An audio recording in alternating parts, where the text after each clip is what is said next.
Bienvenue, bonjour à tous. Dans cette nouvelle vidéo, tu m'as pris un temps fou à faire, à monter et à éditer.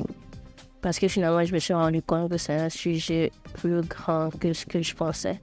Mais voilà, cette vidéo est là.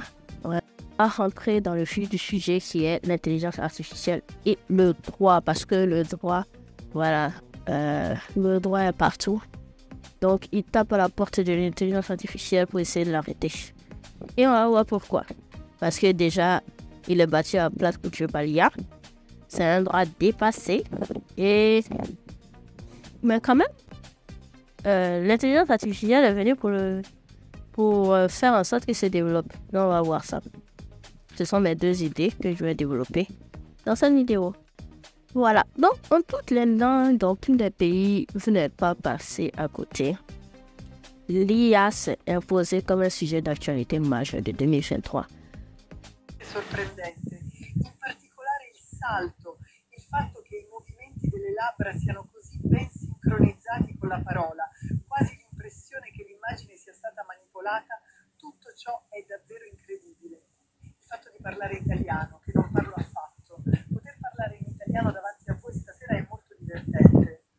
Oltre al gadget è sicuro che vedremo arrivare tutte le domande che ciò solleverà per una serie di professioni.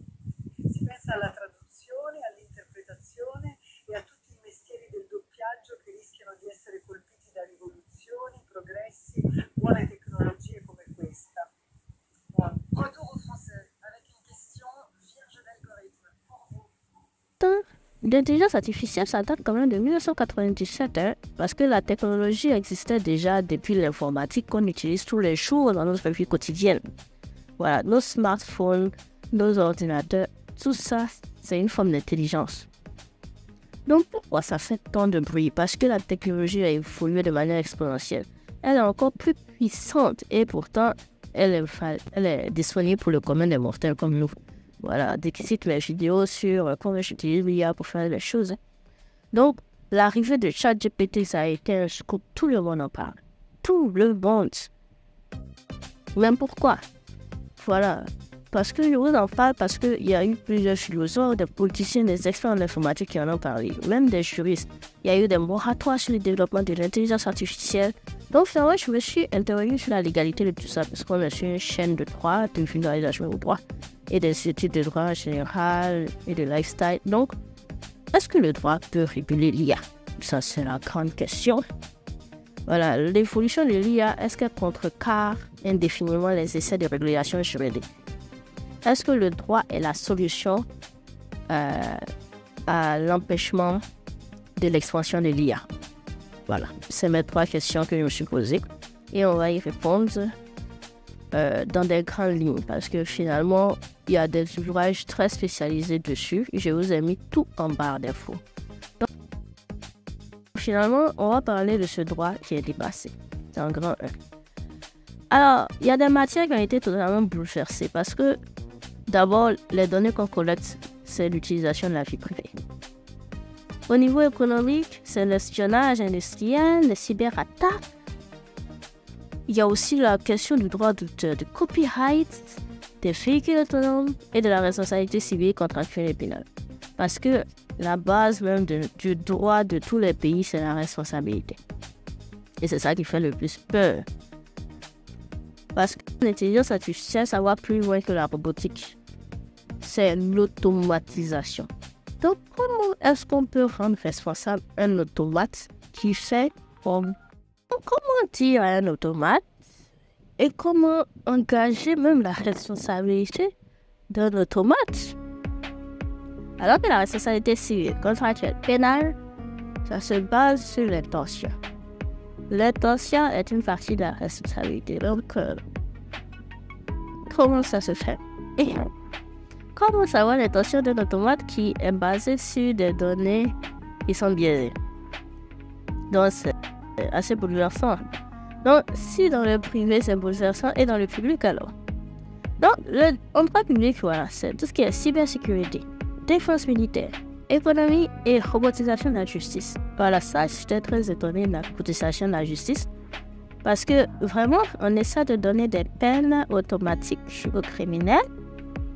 sur une base pas subjective comme celle des juges humains, mais sur une base mathématique et informatique. Par exemple, au lieu de trouver des circonstances atténuantes en fonction de la personnalité du jury ou du juge, on essaie de dire non dans le code civil, dans le code pénal. Voilà ce qui a été donné comme peine et on donne la peine à la personne. Bon, ça aussi, ça crée beaucoup de problèmes éthiques.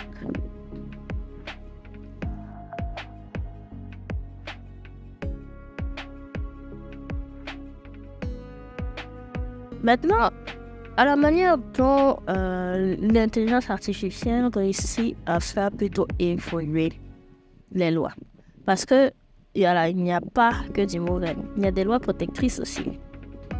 Donc, au contraire, comme par exemple, le RGPD a avancé sa législation sur les cookies, c'est-à-dire les petits éléments qui se placent sur les sites web. Voilà, est-ce qu'il faut accepter les cookies?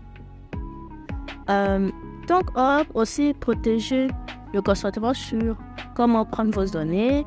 La réglementation sur la digitalisation de la justice aussi a avancé. Je vais vous donner l'exemple à l'écran. Mais voilà, il y a un autre côté du miroir, les lois liberticides. Et c'est ça qui fait peur. Parce que c'est la surveillance de police, la repolitisation même de la justice. Parce que ça reste quand même très approximatif.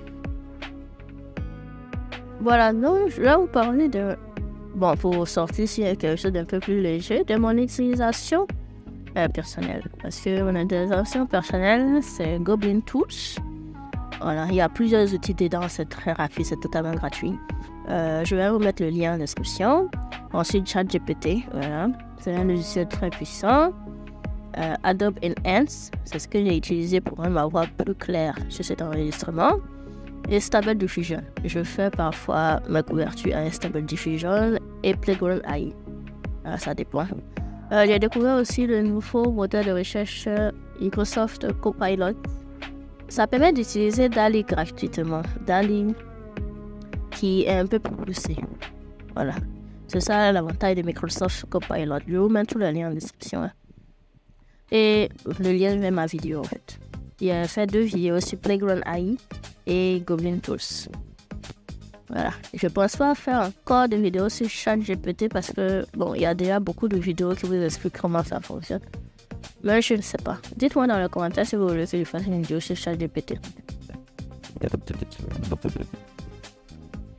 Donc, voilà, qu'est-ce qu'on peut dire sur les grandes lignes du problème de l'intelligence artificielle en droit. Parce que les matières du droit, que ce soit privé ou public, sont totalement bouleversées par l'arrivée de cette technologie. Et les États les utilisent pour du bien, pour du mal.